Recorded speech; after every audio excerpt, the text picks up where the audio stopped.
नमस्कार दोस्तों, मैं धरित्री बाग। आज के सेशन का शुरुआत करते हैं एक सुंदर सी कहानी से। कहते हैं ना कि शाबाशी और धोखा पीछे से ही मिलती है। आज एक कहानी आपको शेयर करूंगी। एक राज्य क्या, और उसमें एक बहुत ही अच्छे राजा थे जो बहुत ही स्वाभिमानी किस्म के और दूरदृष्टि वाले, और वो चाहते थे कि उनके राज्य के सभी लोग खुश रहें। और एक दिन राजा और रानी छत के ऊपर से रह रहे थे और अपने पूरे राज्य को निहार रहे थे। तभी उनके नज़र एक महल पे पड़ा, और वो रात भर जो उनके घर की रोशनी जलती रही। बाकी सारे की रोशनी बुझ गया था, लेकिन उनका रोशनी जलता रहा। तो उनको क्यूरियोसिटी हुई कि किसका घर है ये, और लगता है बहुत खुशहाल फैमिली है। तभी उनके राज्य के मंत्री को बुलाया कि कौन है वो, घर में कौन रहता है। तो मंत्री जी ने बोला कि मैं पता करके बताता हूँ महाराज। और उनके एक सैनिक को भेजा, उस घर में रहता कौन है। तो उस घर में जब पता किया उन्होंने, तो उस घर में एक कपल रहते थे जो बहुत बड़े व्यापारी हैं, व्यापार व्यापार करते हैं, शहर का व्यापारी हैं। और उनका एक बीवी है जो बेहद खूबसूरत है। और दोनों मियाँ-बीवी बहुत खुशी राजी रहते थे। और उनको पूरे जो शहर में उनका बड़ा नाम है कि एक हैप्पी कपल बोल के, एक खुशहाल दंपति बोल के उनका बड़ा नाम है। तो राजा, इस बात जब राजा को खबर हुई, तो रानी से भी बात हुई कि उनका ये माजरा है, वो बहुत ही खुशहाल फैमिली है और एक-दूसरे से बहुत प्यार करते हैं। तो राजा-रानी को एक टेस्ट लेना था। दोनों में आर्गुमेंट हुआ, तो रानी बोली कि पत्नी ही ज़्यादा सैक्रिफाइस की होगी, वही अ ज़्यादा प्यार करती होगी, तभी घर इतना खुशहाल है। राजा बोले कि ऐसा बिल्कुल नहीं है, वो बड़ा व्यापारी है, तो उसने भी अपने घर परिवार को खुश देखने के लिए दिन-रात मेहनत करता होगा। तभी तो इतना खुश रह रहे हैं दोनों। तो राजा-रानी सब बोले कि एक टेस्ट करते हैं। दोनों को कौन किससे ज़्यादा प्यार करता है, एक टेस्ट करते हैं। उसके बाद हम पता लगा सकते हैं कि कौन अम, सही है, यानी कि कौन इस खुशहाल ज़िंदगी का क्रेडिट जिसको जाना चाहिए। तभी म राजा ने रानी से लिखवाया एक खत, कि ये खत में रानी ने लिखा था कि अगर आप अपनी पत्नी को मार दें, तो मैं रानी इस राज्य का मैं आपसे शादी कर लूँगी। और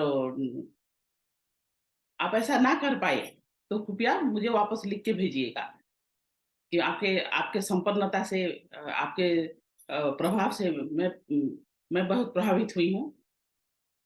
ऐसा एक खत उन्होंने नौकर हाथ के लिख के भेजा। तो उस नौकर ने पहुँचा उस व्यापारी के पास। व्यापारी अपनी दुकान में बैठे हुए थे, और वो लेटर उसने खत उसने व्यापारी को दिया कि महारानी साहिबा ने आपके लिए खत भेजा है। तो व्यापारी ने खोल के पढ़ा उसको कि महारानी जी लिखती हैं कि मैं आप पे फ़िदा हूँ और मैं आपसे शादी करना चाहता हूँ। शर्त ये है कि आप अपनी पत्नी को जान से मार दें। तो व्यापारी बोला कि देखिए महारानी साहिबा, मैं आपकी इज़्ज़त करता हूँ, सॉरी, मैं आपका इज़्ज़त करता हूँ, लेकिन मैं ऐसा हरगिज़ नहीं कर सकता। आप जैसे चाहे 100 रानियाँ भी आ जाए, तो मैं अपनी पत्नी के साथ धोखेधारी नहीं कर सकता। मैं उसे नहीं मार सकता। मैं उससे बहुत प्यार करता हूँ, और मैं जितना कामयाब हूँ, सिर्फ़ और सिर्फ़ उसकी प्यार की वजह से। बोल के वापस उसने खत लिख के वो नौकर के हाथ भेज दिया। उस रात महारानी ने राजा से बोला कि देखो, व्यापारी का ऐसा वापस खत भेजा है।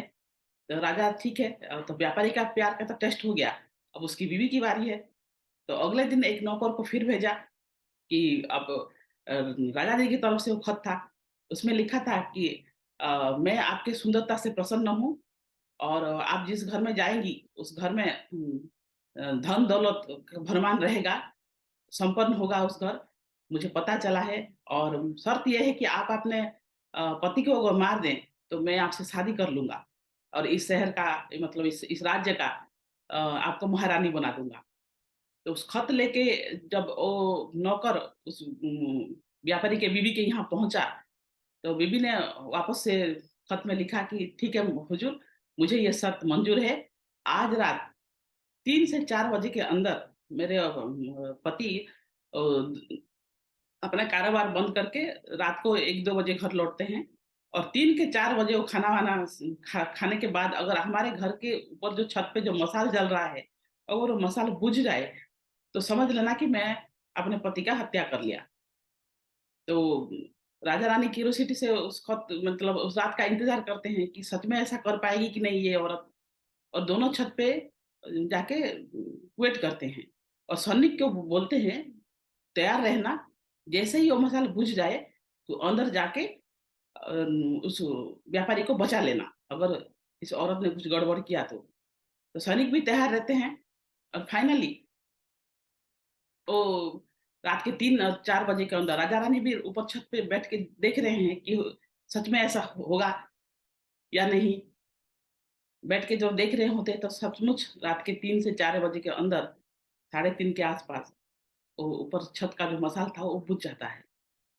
तो तुरंत सैनिक तो तैयार रहते ही हैं चारों तरफ उनके घर के, तुरंत अंदर जा कर के उस उसका जो पति था, खाना-वाना उस व्यापारी की बीवी ने उसको खिलाया और उसमें उसने ज़हर डाल दिया था।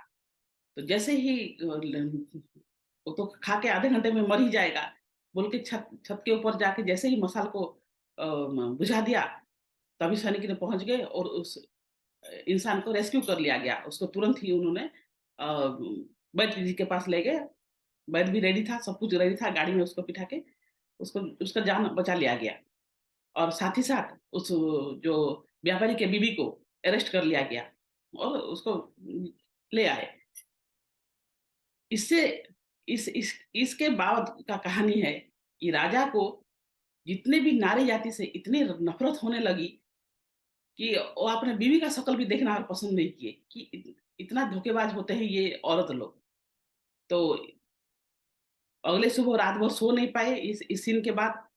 ठीक है, व्यापारी का जाल बच गया लेकिन हरदम तो राजा सतर्क नहीं रह सकते किसी का जान बचाने के लिए और ये लोग इतने धोखेबाज हैं मतलब पूरे नारी जाति के ऊपर ही उनका विश्वास उठ गया। फिर अगले दिन सुबह वो एक शिकार पर निकल गए और जो सबसे वफ़ादार मंत्री थे, उनको बोला कि मैं जब शाम तक आऊँ, तो शहर के मेरे राज्य के जितने भी नारी हैं, उनका कत्ल हो जाना चाहिए। मुझे एक भी नारी और मेरी ज़िंदगी में दिखनी नहीं चाहिए, इंक्लूडिंग मेरे अ, बीवी ऑल्सो, मेरे महारानी भी।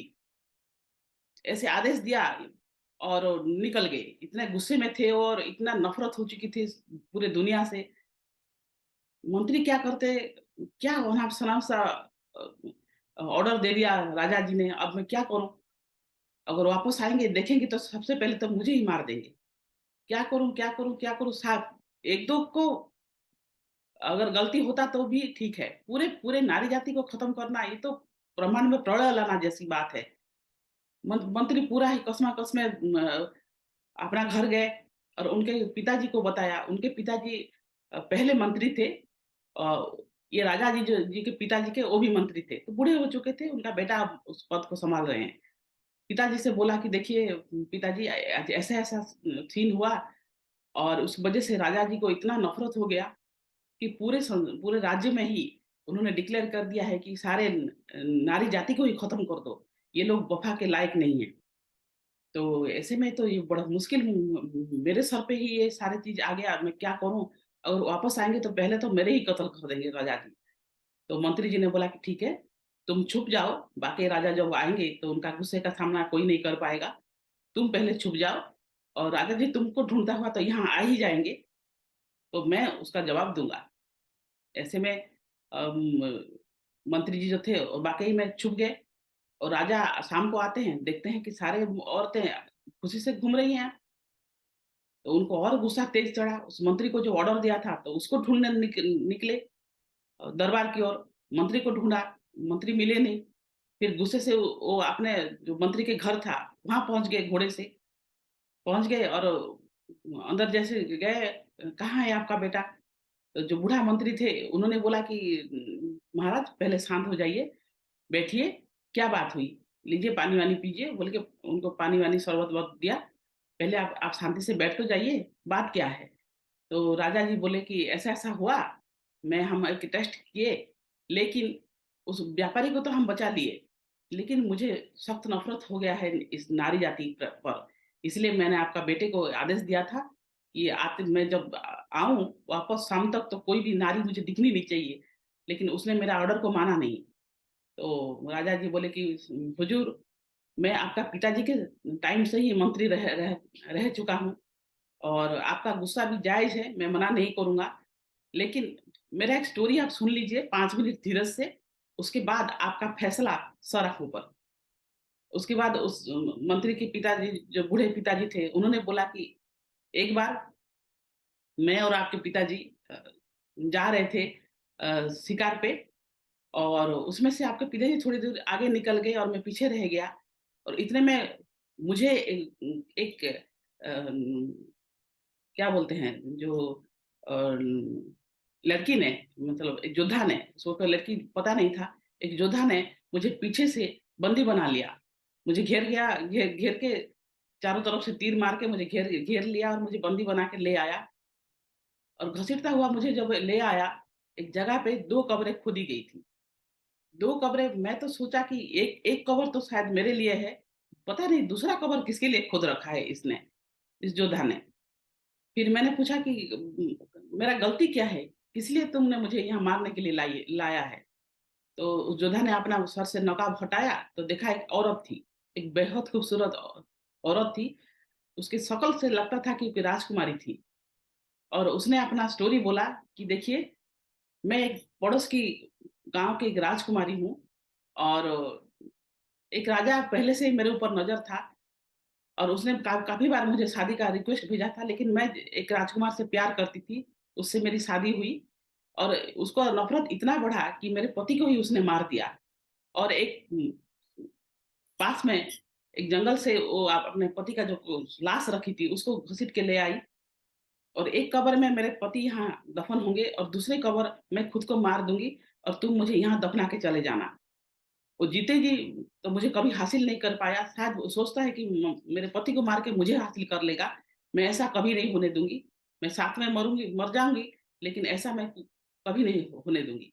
तो इसीलिए मैं आपको यहाँ ले आई, आप मुझे यहाँ गाड़ के और अ, मेरा इच्छा पूरा कीजिएगा। इतने में कह के लड़की ने ज़हर पी लिया तुरंत ही और देखते ही देखते 10 मिनट के 15 मिनट के अंदर उसका जान चली गई।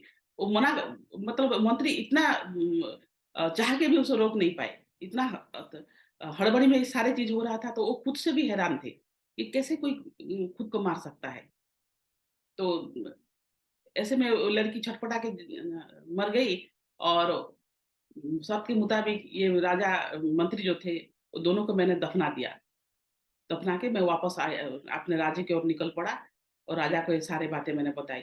तो मेरे कहने का मतलब है, आपने जिस रूप को देखा किसी नारी का, वो धोखे का था। लेकिन मैंने जिस रूप में जिस नारी को देखा, वो एक अ, सती थी। तो धोखा हो या प्यार, ये इंसान के अंदर की बातें हैं। इसीलिए आप पूरे समाज को, पूरे नारी जाति को, पूरे गाँव को, पूरे इलाका को आप दोष नहीं दे सकते।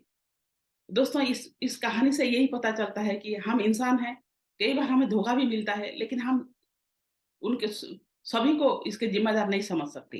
कहीं से धोखा मिला, तो कहीं से प्यार भी मिलेगा।